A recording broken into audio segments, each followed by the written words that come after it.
வணக்கம் நேயர்களே.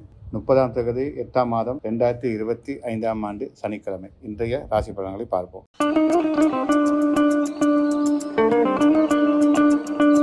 மேடராசி நேயர்களே, திட்டமிட்டு செயலாற்றுங்கள். எதிர்பாராத பண வருவாய்க்கான சூழல் உருவாகும். கொடுத்த வாக்குறுதி நிறைவேற்றுவீர்கள். தடைகள் விலகும். இடபராசி நேயர்களே, புதிய முயற்சியில் ஈடுபடுவீர்கள். தன்னம்பிக்கை அதிகரித்து காணப்படும். நீண்ட கால ஆசைகள் நிறைவேறும். புதிய உறவால் மனமகிழ்ச்சி அடைவீர்கள். மிதுனராசி நேயர்களே, தடைகள் விலகும். திட்டமிட்டபடி செயலாற்றுவீர்கள். தன்னம்பிக்கை உயர்ந்து காணப்படும். பெரியோர் உதவியால் பல மாற்றங்கள் உண்டு. கடகராசி நேயர்களே, குடும்பத்தில் இருந்த பிரச்சனைகளுக்கு முற்றுப்புள்ளி வைப்பீர்கள். புதிய உறவால் மனமகிழ்ச்சி. எதிர்பாராத அதிர்ஷ்டம் காத்திருக்கிறது. வெற்றி தரக்கூடிய நல்ல நாள். சிம்மராசி நேயர்களே, முயற்சி வெற்றி தரும். தடைகள் விலகும். சட்ட சிக்கல்களிலிருந்து விடுபடுவீர்கள். திடீர் அதிர்ஷ்டம் காத்திருக்கிறது. கன்னிராசி நேயர்களே, புதிய உறவால் மனமகிழ்ச்சி. தூரெடுத்து செய்தி மன ஆறுதலை தரும். தக்க சமயத்தில் எதிர்பார்த்த உதவிகள் உங்களை வந்தடையும். நீண்டகால ஆசை நிறைவேறும். துலாராசி நேயர்களே, எதிர்பாராத அதிர்ஷ்டம் காத்திருக்கிறது. திட்டமிட்டு செயலாற்றுங்கள். பொறுமை அவசியம். அவசர முடிவுகள் வேண்டாம். விருச்சிக ராசி நேயர்களே, குடும்பத்தில் இருந்த பிரச்சனைகளுக்கு முற்றுப்புள்ளி வைப்பீர்கள். மனதைரியம் சிறந்து விலகும். திடீர் அதிர்ஷ்டம் காத்திருக்கிறது. தொழில் ரீதியில் மாற்றங்கள் உண்டு. தனுசு ராசி நேயர்களே, வெற்றிக்கான வழிகள் தென்படும். முயற்சி வெற்றி தரும். பொறுமை அவசியம். நண்பர்களிடையே விட்டுக் கொடுப்புடன் செயலாற்றுங்கள். மகர ராசி நேயர்களே, தன்னம்பிக்கை அதிகரித்து காணப்படும். தடைகள் விலகுவதற்கான சூழல் தென்படுகிறது. தூரெடுத்து செய்தி மன ஆறுதலை தரும். இடமாற்றங்கள் ஏற்படும். கும்பராசி நேயர்களே, கொடுத்த வாக்குறுதியை நிறைவேற்றுவீர்கள். தூரெடுத்து செய்தி மன ஆறுதலை தரும். குடும்பத்தில் சுப செலவுகள் ஏற்படும். புதிய உறவான மனமகிழ்ச்சி. மீனராசி நேயர்களே, செல்வாக்கு புகழ் அதிகரித்து காணப்படும். சமூகத்தில் மதிப்பு மரியாதை உயரும். நீண்டகால ஆசைகள் நிறைவேறும். தன்னம்பிக்கை அதிகரிக்கும்.